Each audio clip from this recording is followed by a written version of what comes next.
It's now time for Energy Insights, where you get an inside view and local perspective of all the oil and gas progress going on in the Mid-Ohio Valley.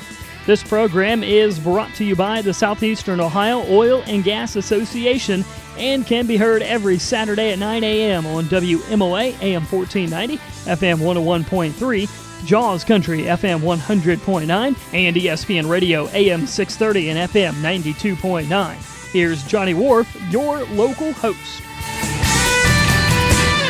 Energy Insights on a Saturday morning, and we've had a great opportunity to meet the Kimble family. Kimble Company is out of Dover, Ohio, and a new face rolling into the program today is Rob Kimble. First of all, kind of separate the family dynamics here, so where you come in and how you fit in here to the company.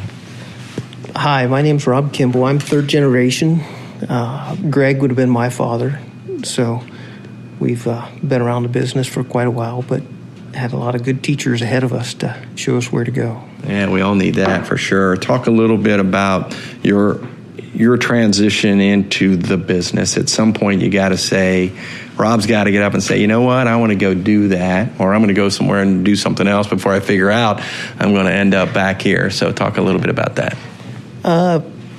We get to participate in lots of different things, being involved at a young age. So I got started in little bit in the gas and oil, riding along with Dad and my brother, and then migrated into the coal mining division and spent a lot of time working in the mines and doing the permitting aspect for the mining, and then migrated into the production or compression of natural gas for fueling our vehicles. Okay, so let's hang on that for a second. And the CNG vehicles, and is that, I think I talked to Chris a little bit about it, but maybe for the listeners, kind of explain, how that works in terms of a truck or a fleet or whatever it is you guys have and operate. We have a fleet of several trucks, around 300 refuse trucks that are currently running off compressed natural gas. I think last year we roughly used about 3.4 million gasoline gallon equivalents of natural gas to power that fleet. There's a lot of incentive for us to use that gas to do that, both to be green and to be self-sufficient and to help Ohioans power Ohioans. All right, Rob, talk a little bit about that as it relates to compliance. I think I talked to Greg about when the recycling, came into the world, if it was mid-'90s or early 90s or whatever the case might be. But talk a little bit about that bigger push, that green push, if you will, in terms of as it relates to compliance, and then how much, you have to change an operation to fit, and then obviously the kind of investment you have to put into a company. Compliance is always an issue because you always have a big transition, especially depending on who's in office at the given time. Sure. We see that a bunch in the mining. I remember working 10 years just to get one mining permit approved, and then when the administration changed, it got held up again. And you see the same thing with compressed natural gas. Compressed natural gas in Ohio is mandated to be sold by a gasoline gallon equivalent, and there was an excise tax that was part of that.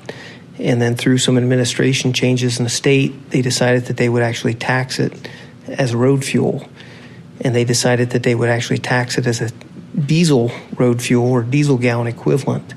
So you actually have a soon to be a 47 cent per gallon diesel gallon equivalent road fuel tax that you have to convert because you have to actually sell the gas as a gasoline gallon equivalent. So there's a lot of hurdles and stuff that you have to jump through, and there's always an evolution to make sure that you're making sure all of the things that you're doing are actually correct. Yeah, and a cost, obviously, of doing business. What has made business easier for you as it relates to, I assume maybe technology or whatever the case, since you've been in it? Talk a little bit about that. Technology, for sure, has made things better. You can see what's going on with your equipment in the field, whether it's your compressors or your wells. You can actually get notifications if you have problems. You can monitor stuff remotely, so you know where you can spend your time the next day to plan ahead to make sure all of your resources are allocated in the right spots. All right. 5 minutes rolls fast when you're getting smarter, and that's what we try to do each and every Saturday morning here on the program Energy Insights, brought to you by the Southeastern Ohio Oil and Gas Association. Our guest this morning, Rob Kimble. Kimble Company is out of Dover, Ohio. Until next week, have a great day. Energy Insights on a Saturday morning on location, Dover, Ohio. Kimble Companies is the company here, and a trash hauler. See, talk about, I've got Rob again, Rob is with me, and we had a chance to talk to Greg, we had a chance to talk to Chris, but I want to spend a little more time on the compressed natural gas, but maybe for the listeners, again, Rob, explain, the different entities or the different companies that work through the umbrella of Kimble Companies. We're pretty diversified, so we have the waste collection and recycling collection, and we have the recycling processing facilities. We have the landfill to process the waste that we collect. We also have mining, and then we also have the gas and oil production divisions.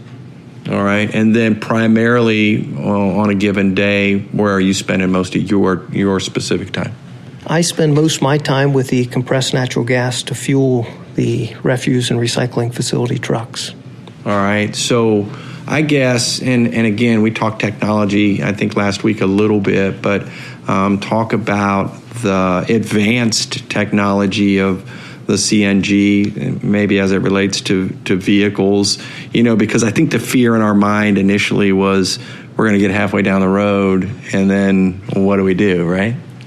Well, compressed natural gas vehicles have been around for, quite a while. I think back in the 80s and maybe even the early 70s, they had some conversions for cars. I had some old videos that were pretty grainy that showed some testing on cars after they were either in accidents or dropped from cranes to demonstrate that it was safe to use that. So it's been around for quite a while. The technology hasn't really changed specifically that much. There's been some advances in cars and computers and timing that make it burn cleaner and better. So that helps. But currently we've been able to fuel R300 vehicles with that pretty reliably for quite a while. I would imagine in the industry that you're in that you're always probably getting the arrows from people, and here you are telling me about, we recycle this, we recycle the methane that comes out of the ground, or whatever the case might be, or we're running these fleets of. Is it frustrating for you guys sometimes to show up saying, here we go again? Sometimes you always have issues. There's always stuff you have to work through. Especially when you're using some relatively new technology, there's always learning curves that you got to beat. We've had some issues early on with some of the engines that Cummins made that were problematic, and you have issues sometimes with making sure you get the gas and make sure everything's going to the right spot. But fortunately, we got a lot of good people who help us make sure every day goes smooth. And talk about some of the people that you get to that are mentors of you, or whatever the case might be. Talk about the synergy of the old school, new school of a family business, meaning that I think about email or whatever the case might be that comes into our world and makes things easier or makes things harder depending on who you are. But talk a little bit about the synergy of a family business in terms of the generations. There's a lot of synergies. Probably the biggest difference with the family business is, that I've noticed is you have a lot of people that's all pooling to make sure everything happens, and you don't just go home at the end of the day to make sure that, you punch the time clock and you're done. You know that whatever you do, you have to make sure you get stuff done and make sure that tomorrow goes well too. So when you have a family that's working together cohesively, that all pulls in the same direction, it's pretty fun to be a part of. All right, sounds like it, and indeed, and we appreciate your time. Another energy insights in the hopper and some good information, in this case from Rob Kimble Companies out of Dover, Ohio. You can probably find their website. Just look it up and learn more about this great company right here in our backyard. Until next week, that's Energy Insights, brought to you each and every Saturday by the Southeastern Ohio Oil and Gas Association. Thank you for listening to Energy Insights, brought to you by the Southeastern Ohio Oil and Gas Association. Tune in every Saturday morning at 9 a.m. on WMOA Local Radio, JAWS Country, and ESPN Radio, as Johnny Wharf brings you your local and inside perspectives going on in the oil and gas industry right here in the Mid-Ohio Valley.